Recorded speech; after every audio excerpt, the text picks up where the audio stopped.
B'siyata d'shmaya, we're going to learn Masechus Shabbos Daf Zayin. We're going to start 8 lines from the top of the Amud.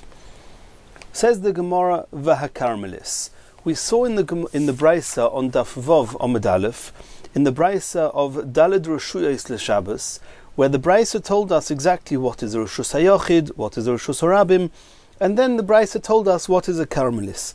And the Brisa says that a yam, the sea, a bika, the fields, istavonis, the bench areas, v'hakarmelis, all these are eino loikru shus harabim v'loikru shus hayachid. They are not considered a public domain, nor are they considered a private domain. They're actually called a karmelis, which is a domain on its own, midrabanon, and according to the Rabbanon, one is not allowed to carry to or from a karmelis on Shabbos. The question is that in the list it says Yam, Bika, Astavonis, Va Karmelis. A Karmelis is the general name for the whole category. Why are you throwing in the word Karmelis here? So obviously the Karmelis is not referring to the term used for this type of domain. Rather, a Karmelis is an archetype type of Karmelis which is called a Karmelis. It's unique, and its own name is Karmelis. What is that?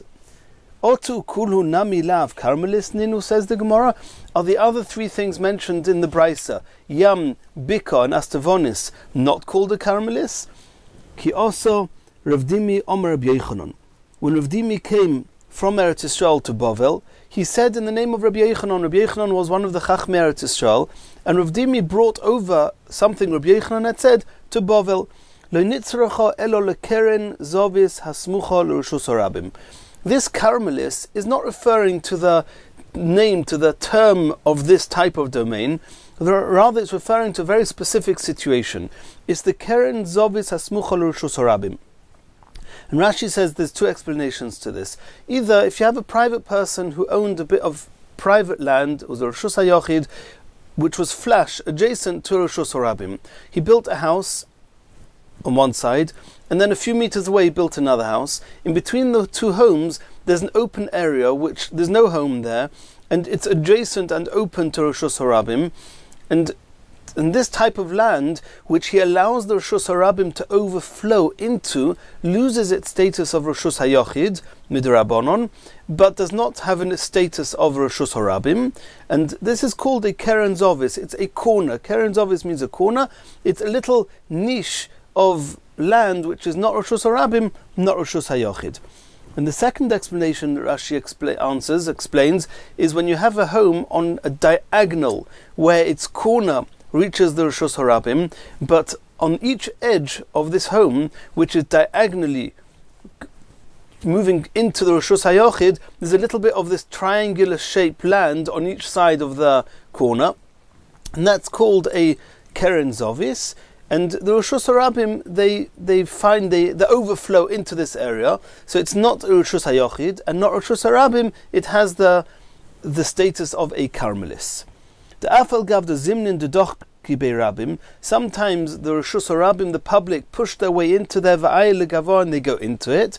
Kiven de lo nicha tashmishe, since it's not comfortable and natural for the throngs of people to go into this niche, because it's not a throughway, it's just a little niche. Ki karmelis domi, then midrabanon, it has the status of a karmelis. Continues the Gemara. Now we're going to discuss when you have a karmelis in the middle of Reshus HaRabim. Ki also Rav Dimi Omer Rabbi Yochanan. When Rav Dimi came from Eretz Yisrael to Bavel, he said in the name of Rabbi Yochanan, Bein ho'amudin nidoinin ki karmelis. In the middle of Reshus HaRabim, in the middle of the plaza, there used to be these supports where people would stand there, they would show their wares there, and it was very difficult for the throngs of the public to actually continue walking straight through this area. And this area was called Bein Ho'amudim, between the pillars. Nidon Karmelis, since it's not really and easily used by the public, it's got the status of a Karmelis. Maitama. Afal gav de dorsi borabim, even though the public can walk there, kiven deloi mistagiluhu, since they cannot go straight through it because the pillars are in their way, behedya, in an easy and straightforward fashion, kekarmelis domi, it's got the status of a karmelis. Omer of Zera, Omer of Yehuda. Itztaba shelifnei amudim. The bench area, there was types of platforms that were in the middle of the Reshus HaRabim, and there used to be these benches, these platforms in front of these pillars that we mentioned a minute ago, and there the people would sit down, people would show their wares there, and there is Nidon Kekarmelis. Since the public cannot just walk straight through them, there are platforms protruding in the Reshus HaRabim, and therefore they have the status of a Karmelis in Hilchos Shabbos. Says the Gemara, Leman de Omar, according to Rabbi Yochanan, that says Beinu Amudim, that between the pillars is considered a Karmelis, Kolshkein Itztaba. Even more so, he'll say that the Itztaba, these platforms, are called a Karmelis, because between the pillars, at the end of the day, you can walk straight through. Just, it's a little bit awkward. The Itztaba, these are platforms that are just getting in the way. You'd have to jump over them in order to continue going on your straight path. It's even less convenient to be used than Beinu Amudim.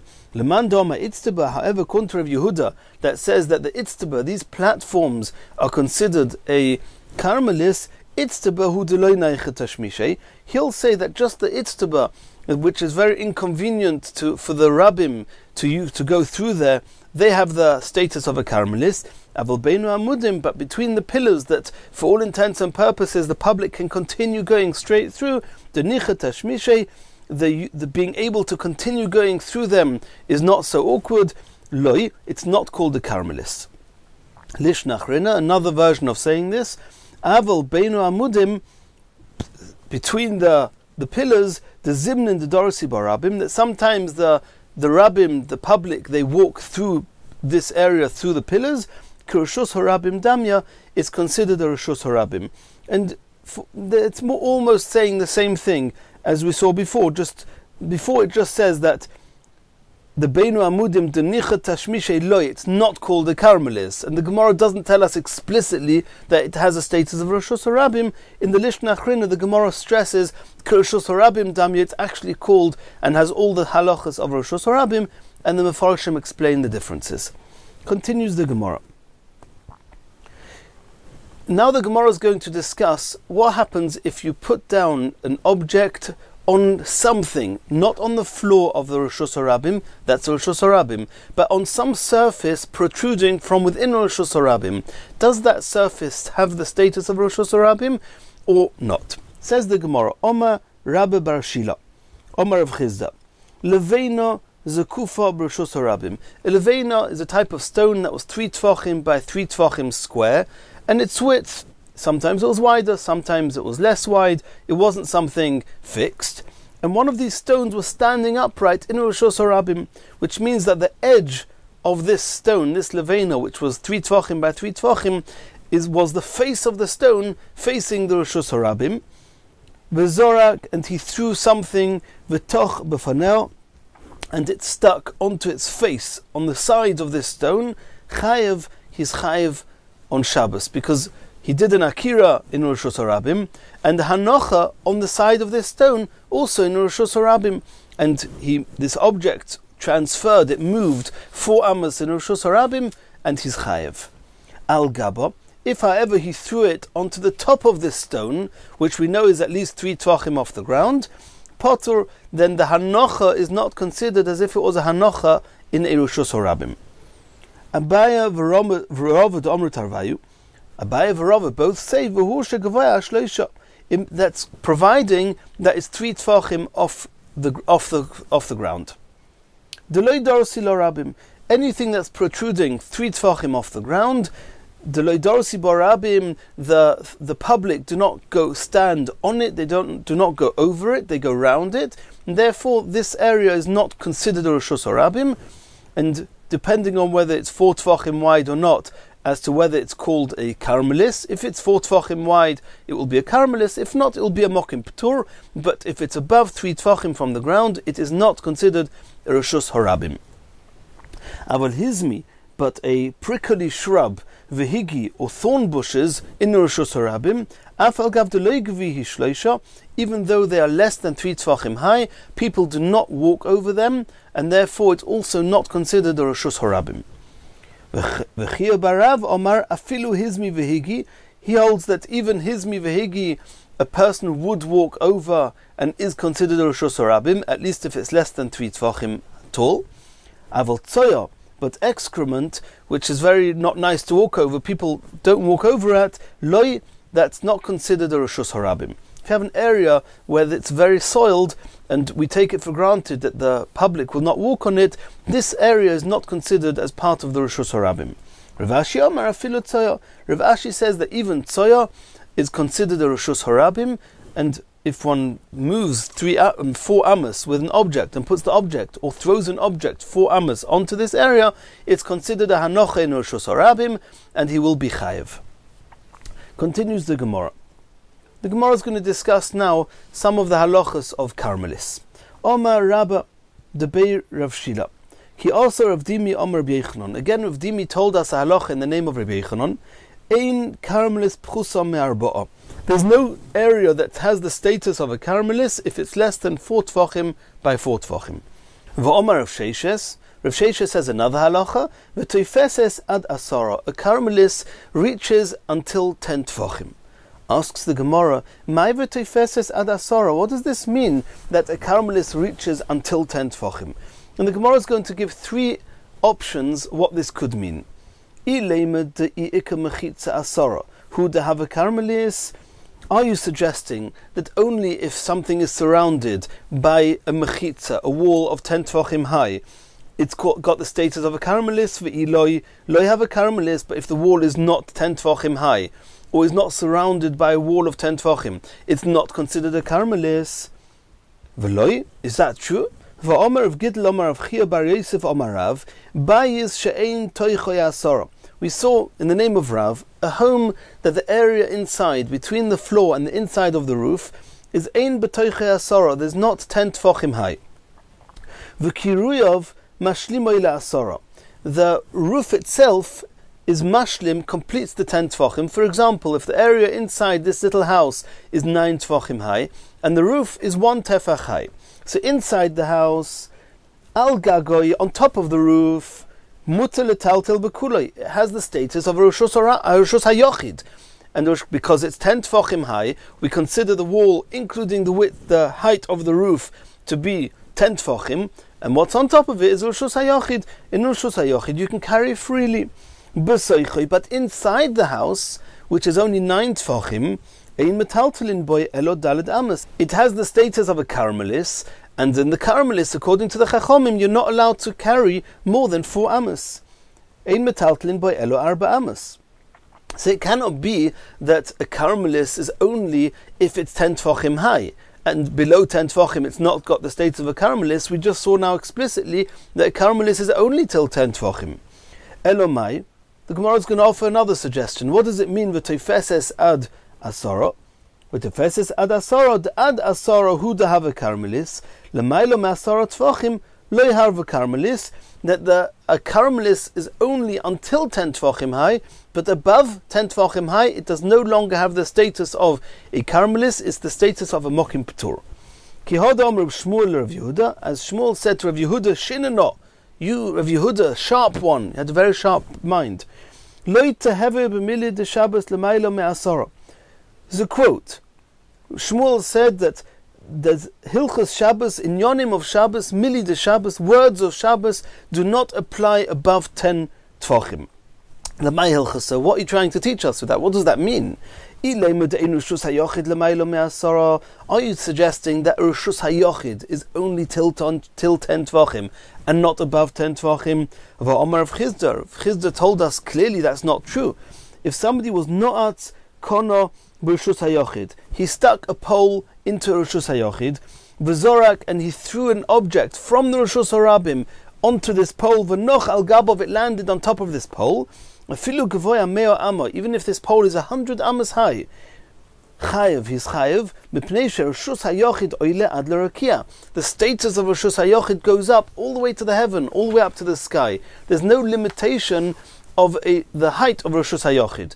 So when Shmuel said that all kol mili lo tehave b'mili de shabbata l'mayla me'asara, was certainly not talking about a Rishus HaYochid. Elo, Shmuel must have meant the ein Rishus HaRabim l'maylo me'asara, that there's no Rishus HaRabim that is going above the height of 10 tefachim, which means Rishus Harabim, as we mentioned, the plaza, a street that people are going through, it's till 10 tefachim is considered a Rishus Harabim, above 10 tefachim is called a mokim p'tur. Masiseni, so the Gemara is asking, it's an explicit Mishnah. We don't need Shmuel to tell us that. Ditnan, we learnt in the Mishnah, Hazoirik arba amois b'koisel. If somebody throws an object in Rishus Harabim and it lands on a koisel, it sticks onto a wall, l'mayla me'asara tvachim, above 10 tvachim. We'll soon see how something can stick onto a wall. But it sticks onto a wall above 10 tvachim, not on the top of the wall. It's on the side of the wall, facing the street, 10 tvachim above the ground. L'mayla me'asara tvachim k'zoyrik ba'avir. If it lands above 10 tvachim, it's not called a hanocha in Rishus Harabim. It's called a hanocha. It's as if you threw it into the air and it stayed in the air. It's a mokim p'tur. L'mata me'asara tvachim. If it's stuck onto this pole, onto this wall, below 10 tvachim, k'zoyrik ba'aretz. Since he's in a Rishus Harabim, the wall, which that means the what's stuck onto the wall, which is on top of the Rishus Harabim, has got the halacha of Rishus Harabim. Elo a Carmelis. Shmuel must have been telling us the ein Carmelis l'maylo me'asara. The Carmelis, there is no such concept of a Carmelis above 10 tefachim. It's only till 10 tefachim. So when we saw before in the Gemara, but toifeses ad asara, it means a Carmelis. That a Carmelis is only has the status of a Carmelis until 10 tefachim. Not like Rishus HaYochid, that Rishus HaYochid is ad arakia. It's similar to Rishus Harabim, that it's only 10 tefachim. And says the Gemara, now we're going to summarize what we've just learnt about a Carmelis, that Va'akilu bo Rabbanon, the Rabbanon gave a Carmelis the kulas, the leniencies, both of Mikule Rishus HaYochid, both of that of Rishus HaYochid, Mikule Rishus Harabim, and also of that of Rishus Harabim. Mikule Rishus HaYochid, Rabbi Yochanan was telling us that the Carmelis has the leniency of Rishus HaYochid, De'i'ika mokim arba, Huda a Carmelis. That a Carmelis only has the status of a Carmelis if it's 4 tvachim wide by 4 tvachim, which is similar to Rishus HaYochid. If it's less than 4 by 4, it does not have the status of a Carmelis, it's a mokim p'tur, and it's even more lenient than a Carmelis. V'iloi, mokim p'tur ba'almahu, if it does not have 4 by 4, it has the status of a mokim p'tur. Mikule Rishus Harabim, and Rav Sheshes was the one that told us that the Carmelis also has a kula of Rishus Harabim, Da'ad asara tvachim hu da'ava Carmelis, that the Carmelis only keeps that status until 10 tvachim above the ground. L'maylo me'asara tvachim, higher than 10 tvachim, even though Rishus HaYochid keeps its status all the way up to the Rokia, Rishus Harabim doesn't. And so to a Carmelis, lo have a Carmelis above 10 tefachim, it loses its status of Carmelis and becomes a mokim petur. Continues the Gemara. Now we're going to go back to that halacha we saw of Rav, of this home that was less than 10 tefachim high between the floor and the roof, and it was the roof that was mashlim, that completed the whole area of the home into 10 tefachim. Says the Gemara Gufa, Omar Rav Gidl, Omar Rav Chia Bar Yosef, Omar Rav. We saw in the name of Rav on Omad Aleph, Bayis she'ein toichoy asara, a home that there is no 10 tefachim between the floor and the roof. V'kiruy of mashlimoy la'asara, and it's the roof that is mashlim the whole height to 10 tefachim. For example, if the airspace inside the home is 9 tefachim and the roof is 1 tefach thick, al gagoy, on the roof, which is 10 tefachim above the ground, mutar letaltal bekula, you can carry freely as you would in any Rishus HaYochid, since it's presumably 4 by 4 tvachim wide at least, and it's 10 tvachim off the ground, it has the status of Rishus HaYochid. But inside the house, where the airspace inside the house is not 10 tvachim, it does not have the status of Rishus HaYochid. Ein metaltlin by elo ar dalad amis, you're only allowed to carry within 4 amas like a Carmelis. Omar Abaye tells us a new halacha. V'im choka akboy, if he carves and digs inside this home, makes a ditch, dalad al dalad, an area of 4 tefachim by 4 tefachim, v'heshlimoy la'asara, so in the example we mentioned before, he digs a tefach down into the ground in the middle of this room, to an area of 4 tefachim by 4 tefachim, So now, in this area of 4 tvachim by 4 tvachim, you have 10 tvachim inside the home. So if so, mutter l'taltil b'kulei. Not only can you carry inside this little ditch, where in this ditch there's 10 tvachim till the roof, but you can carry in the whole house, even though in the rest of the room it's less than 10 tvachim between the floor and the roof. Why? My tama, says the Gemara, have a chayrei reshus hayochid. There's a concept called chayrei reshus hayochid, which means the crevices, the holes that protrude into reshus hayochid. The halacha is that chayrei reshus hayochid, reshus hayochid domu. If you have a regular reshus hayochid, and in the wall you have a little crevice, that little crevice, even though the crevice itself is not daled al daled tvachim, nonetheless, since it's a crevice that's adjacent to the reshus hayochid, it's serving the reshus hayochid, it has the same status as the reshus hayochid. Here too, you dug this tefach deep, an area of 4 tvachim by 4 tvachim. So now, for all intents and purposes, you have a reshus hayochid of 4 by 4, the height of 10. All the areas around it are serving this area. It's considered chayrei reshus hayochid, and therefore the whole home, the whole room has the status of reshus hayochid. The itmar, because we learnt chayrei reshus hayochid, reshus hayochid domi. The crevices serving reshus hayochid have the status of reshus hayochid.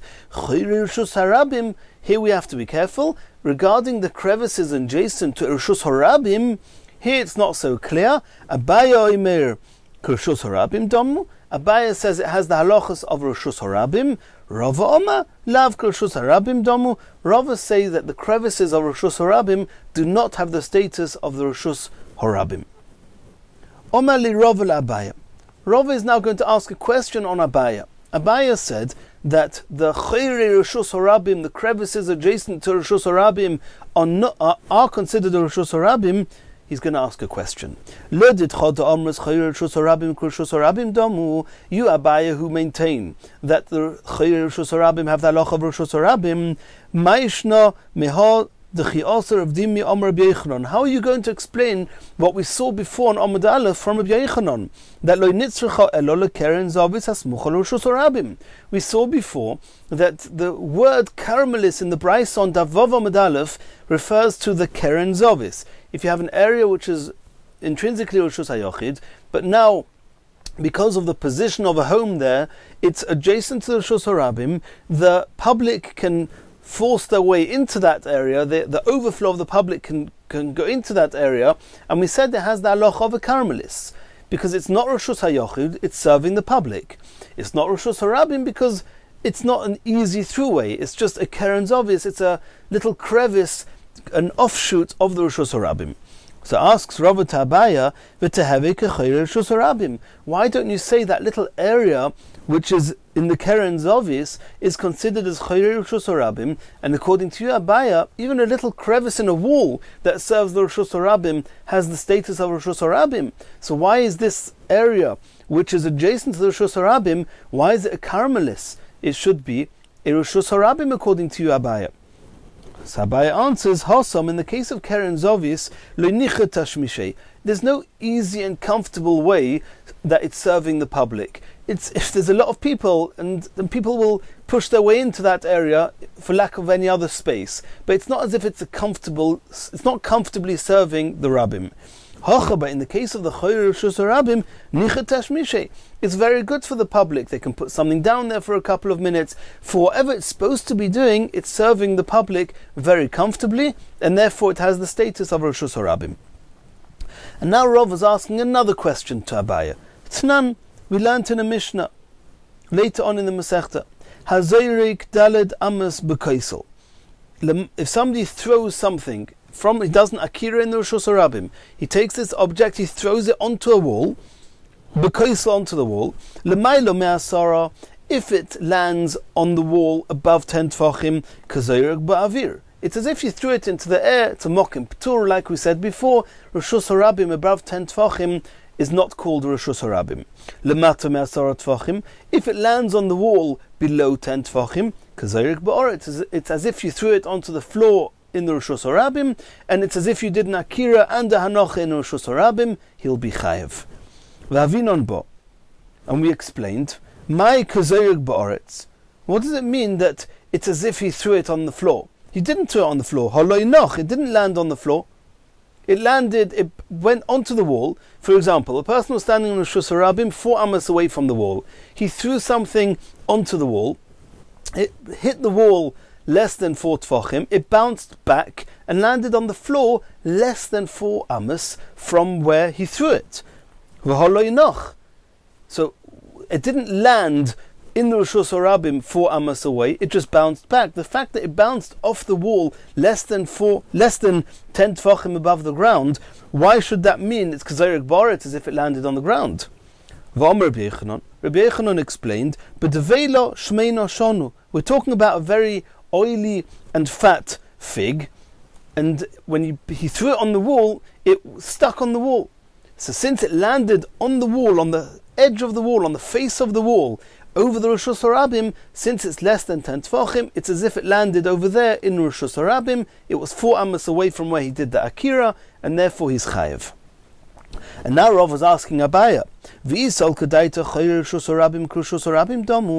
if you say that the crevices adjacent to Reshus Harabim are considered the Reshus Harabim, why did Rabbi Yochanan have to say that Mishnah is referring to a fig that stuck onto the face of the wall? Why don't you say it's talking about a pebble, or any other object, and he threw it into the wall, it landed on a crevice in the wall. If it's below 10 tfachim, it has the status of Reshus Harabim, and that's why it's chayev. Why do you have to assume it's talking about a fig? A fat fig that's stuck on the face of the wall. Says Abai, I'll tell you. Abai says, the Gemara is now saying that there were 2 answers. Sometimes Zimnin, sometimes Abai would answer this question, Meshanira, he would answer as follows. Shanit Tzroyer v'chayfetz, a typical pebble or other object, would not stay even in the crevice. The mehader v'osu, it would bounce off and come back into the area less than daled amas from where he threw it, and therefore, even though there's a crevice there, it would not typically stay in the crevice. And therefore, Rabbi Yochanan said it has to be a dveilo shmeino. Zimnin mashanilo. Sometimes Abai would answer the question, b'koisel de les beichoyer. Well, the Mishnah there is not necessarily talking about a wall that has a crevice in it, talking about any wall. And if any wall, then the Mishnah says you throw it on the wall less than 10 tfachim, it's as if you threw it on the ground. And then there's a good question, why is it considered you threw it on the ground, it's going to bounce back into less than 4 amas from where you threw it? And the answer is, we're talking about a fat fig that got stuck on the wall less than 10 tfachim above the ground. Mimai, why would you assume that the wall that the Mishnah is talking about is a wall without crevices? Midiktoni Reisha, the beginning of that Mishnah, Zorak lemailo me'asara tfachim. If somebody throws an object in a Reshus Harabim, it lands on this wall above 10 tfachim. Kazorek ba'avir. The halacha is, it's as if it landed in the air in a mokim p'tur, and he's potter. If you're going to assume that the wall that the Mishnah is talking about is a wall with crevices, why do you say it's as if it landed in the air? It landed in these crevices.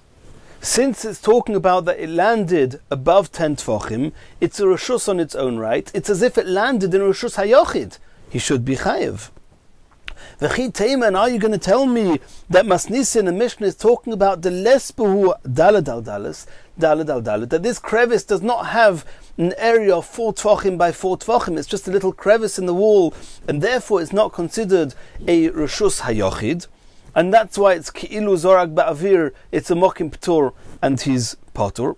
Ha'omer v'yuda omer b'chia, zorak l'maylo me'asara tfachim, if he threw something above 10 tfachim, v'hol chavanacha b'choyer kolshu, when it landed in the wall in a little crevice that was very, very small, less than daled al daled tfachim, bonu lemachleikas hame'er v'rabonon. Rav Yehuda said in the name of Reb Chia that in such a case, even though there isn't 4 by 4 tfachim, it's dependent on a machleikas Reb Meir and the Rabbanon in Hilchas Mezuzah. Why? The Reb Meir sovar choykekin lahashlim. There's a machleikas there. If you have a doorway that is doesn't exactly fit all the criteria to be a doorway that's chayev for mezuzah. So Reb Meir says, choykekin lahashlim. If potentially you could cut away at the wall and make the doorway being the right size and shape for a mezuzah, we assume it's as if it's already been carved into the right shape and it's chayiv in mezuzah, since potentially you could cut away the wall. Rabbanon Savri ein choykekin lahashlim. The Chachamim say, the Rabbanon say, that if at this present point the criteria are not met, the fact that you could potentially make this doorway fit the criteria does not make it chayiv in mezuzah at this point. So too here, if the wall, intrinsically speaking, has a depth and a width of 4 tefachim by 4 tefachim, even though the crevice is very small, according to Reb Meir, we would say choykekin lahashlim. It's as if this crevice is 4 tefachim by 4 tefachim. We know there's a rule, stam mishnah Reb Meir. A mishnah that doesn't have the name of a Tana in it, we assume it's Reb Meir. So the mishnah that the Gemara mentioned, Hazorik Daled Amos, etc., which is the mishnah we're discussing here, is a stam mishnah. There's no name there. We assume it's following Reb Meir in mezuzah, and therefore, if it lands even in a very small crevice, it should have the halacha of Roshus HaYochid. It's above 10 tefachim. Comes back the question: why do you say that if it lands in a hole above 10 tefachim, it's as if it landed in the air and it's a mokim p'tur? According to Reb Meir, it should be Roshus HaYochid.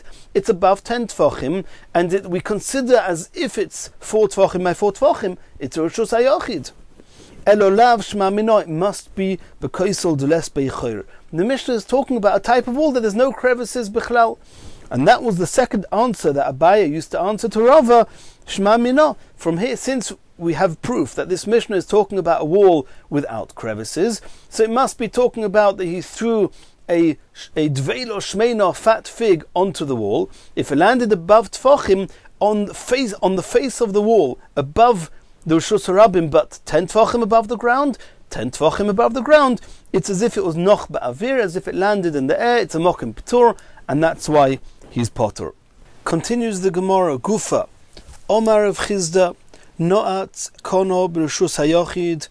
If somebody poked a pole into Reshus HaYochid, v'zorak, and he was in Reshus Harabim, and he threw an object from the Reshus Harabim, did nakir in the Reshus Harabim, it landed on this pole in the Reshus HaYochid, v'zorak v'noch al gabov, he threw it and it landed on top of this pole, afilu gavoya meo amo, even if this pole is 100 amos high, chayev is chayev, as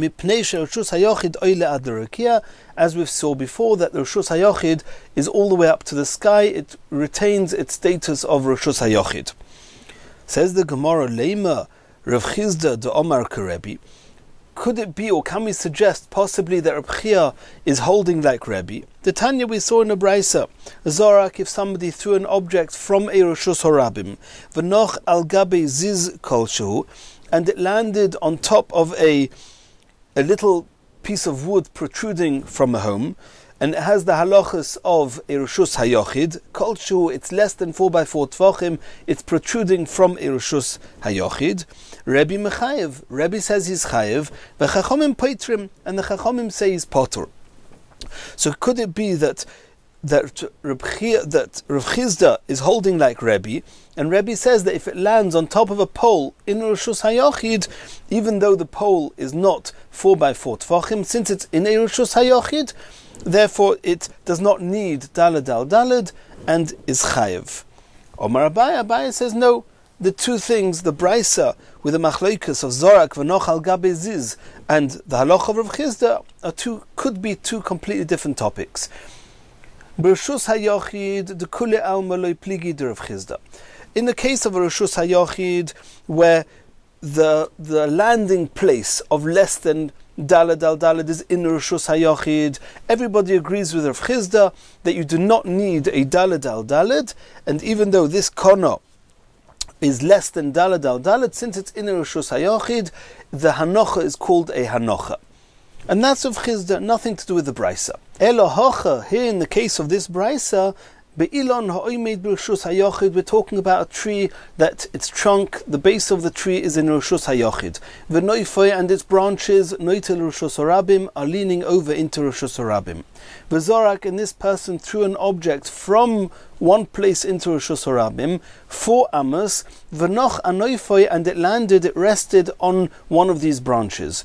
The Rebbe Sovar, Rebbe holds, Omrinon Shodi Noifoi Bosor Ikroi, we say that the branches follow the status of the main part of the tree, and since the main part of the tree is a Reshus HaYochid, these branches are considered a Reshus HaYochid. And since they are Reshus HaYochid, even though they are not Daled al Daled, the Hanocha is a good Hanocha. It's as if he threw from Reshus HaRabim into Reshus HaYochid and Chayev.